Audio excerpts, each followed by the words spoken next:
Joining me now to break all of this down, I have MS Now contributor Inzamam Rashid, who's just off the Strait of Hormuz for us right now, and retired Colonel Mark Cancian, senior advisor to the International Security Program at the Center for Strategic and International Studies. Inzi, we're learning of new attacks recently in northern Iraq. Can you start there and spell out for us what we know? Yeah, well, after a 13th night of U.S. attacks inside of Iran, I think we saw one of the heaviest nights of Iranian retaliation to the Gulf states. They targeted a number of U.S. military bases across the region, including the Isa Air Base in Bahrain, the Muwafaq Air Base in Jordan as well. And Iran's military also claiming that they hit U.S. bases in Kuwait too, where they said they completely destroyed some ammunition and said that they'd hit 6 barracks on one of the sites. Now, in northern Iraq, where we know there is a huge U.S. military presence, Iran said that they launched drones towards the U.S. military site there. It didn't hit it directly, but it hit in the vicinity, and we could see some images of black smoke billowing out of that area. We don't know the extent of damage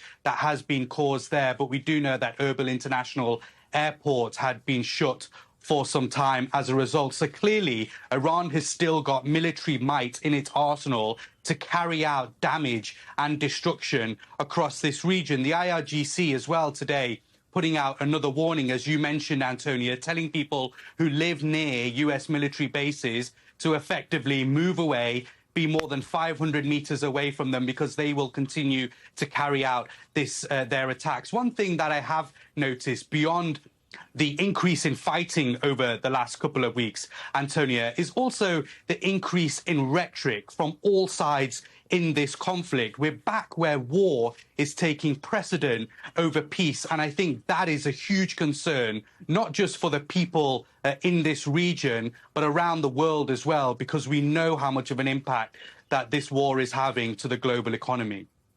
Yeah, Inzi, I want to return to what you just said there about the way in which this war is spiraling, but I want the Colonel's thoughts first on the Pentagon's attempt here to lower the number of lives lost at this very critical moment, this juncture, from 18 to 14 people. I laid out the different explanations that they provided, but what do you see it as? What does it show you?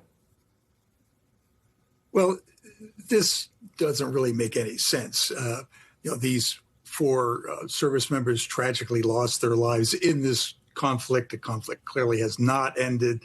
Calling this a separate conflict really, again, is not very credible. Sometimes there are questions about service member deaths, whether they can be attributed to a particular conflict. That sometimes happens if they pass away several months later, for example, or in a different geographic area, or sometimes there are gray areas, but this is not one of them. Do you think that they are politicizing, in a way, the deaths of these troops? I ask because I guess the central question is sort of, well, what would be the purpose for the Pentagon of doing this? Is it an attempt, a sort of PR attempt to try to convince the American public that this war has not been as sad and as costly as it has been? I'm not going to speculate about why they did it, but I'm confident that they will change that back, because it doesn't make any sense. And if they are trying to reduce the concerns, they've brought more attention to the issue, not less. Does it send a particular message to troops who are serving right now? How would you interpret it if you were serving right now and you saw the Pentagon do this on their website? The troops in the Middle East, they've got a lot of other things on their mind. This is something that affects the commentariat back here in Washington, adds to the discussions about the war and the U.S. role and whether it should continue. The troops have their hands full with other things. Inzi, I want your reflection on this as well, just given the fact that sort of your position and your reporting on all this. One of the conversations that you and I had during this exact period of the ceasefire was that it was sort of a ceasefire in name only. There was a lot of firing going on during the ceasefire. And so to then see it used in this way domestically surprises, I think, many people.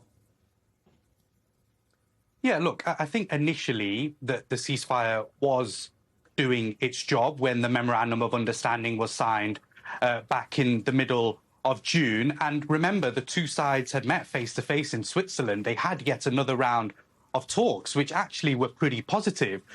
But what we've seen over the last couple of weeks has really meant that this whole conflict is now spiraling out of control, particularly with some of the rhetoric that we are seeing with President Trump saying now that he is planning a major attack inside of Iran once again. And I want to be clear, Antonia, where I am today, the Strait of Hormuz behind me, it's gone a little bit hazy over the last hour or so, but in the distance, there are dozens and dozens of ships still waiting. And this waterway still very much remains at the very center of this conflict. And the reason is because Iran still effectively has some control over it. They will attack any vessels that doesn't go through its regulated route. And that's obviously causing a huge concern here. On Wednesday, the parliamentary speaker of Iran, Mohammad Ghalibaf, said that the situation in the Strait will not return to pre-war conditions. And we're seeing the effects of that already. As you mentioned yesterday, oil prices went up to $100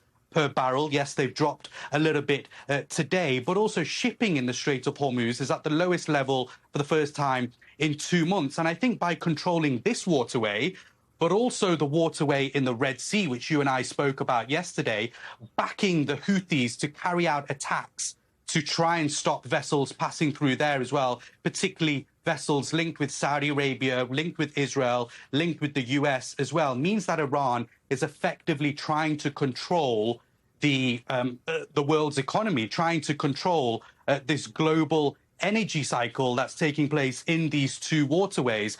And that obviously is raising huge eyebrows. I just want to mention one final point, Antonia, because this is important. Yesterday, the president had specifically said that if Iran continues to attack vessels in these waterways, then they will have to pay for the damages from the frozen funds that the US currently has. The Iranian foreign minister came back and said that those who celebrate or profit from such funds should remember, once governments normalize confiscation, no one's assets are safe. Ensuing chaos will not be pretty or peaceful. I think what this shows is that whilst President Trump is thinking about his massive attack on Iran, we are only heading in one direction: increased aggression, increased fighting, and increased pressure on the world's economy. Antonia.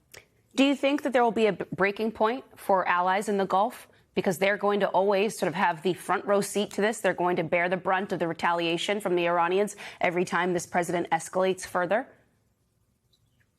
They're under huge pressure as well. And I think they've been trying to put pressure on the US to bring this war to a conclusion. But clearly, every time that this escalates, their economies are hit even harder. And I think the Gulf states are now at a situation, particularly you look at Kuwait, Bahrain, Jordan today, being attacked once again, and not just military sites as well. We've seen over the last couple of weeks, civil infrastructure has been hit, desalination sites, power plants as well. If those kind of attacks continue and we head down that route of warfare, then it will be very difficult for the Gulf states to sit back and to not carry out their own action. If they do get involved, which is something that they don't want to, and fight directly with Iran, well, then I can tell you, Antonia, we'll be heading into a new era of this conflict, something which I don't think anyone wants, but could very much be on the cards.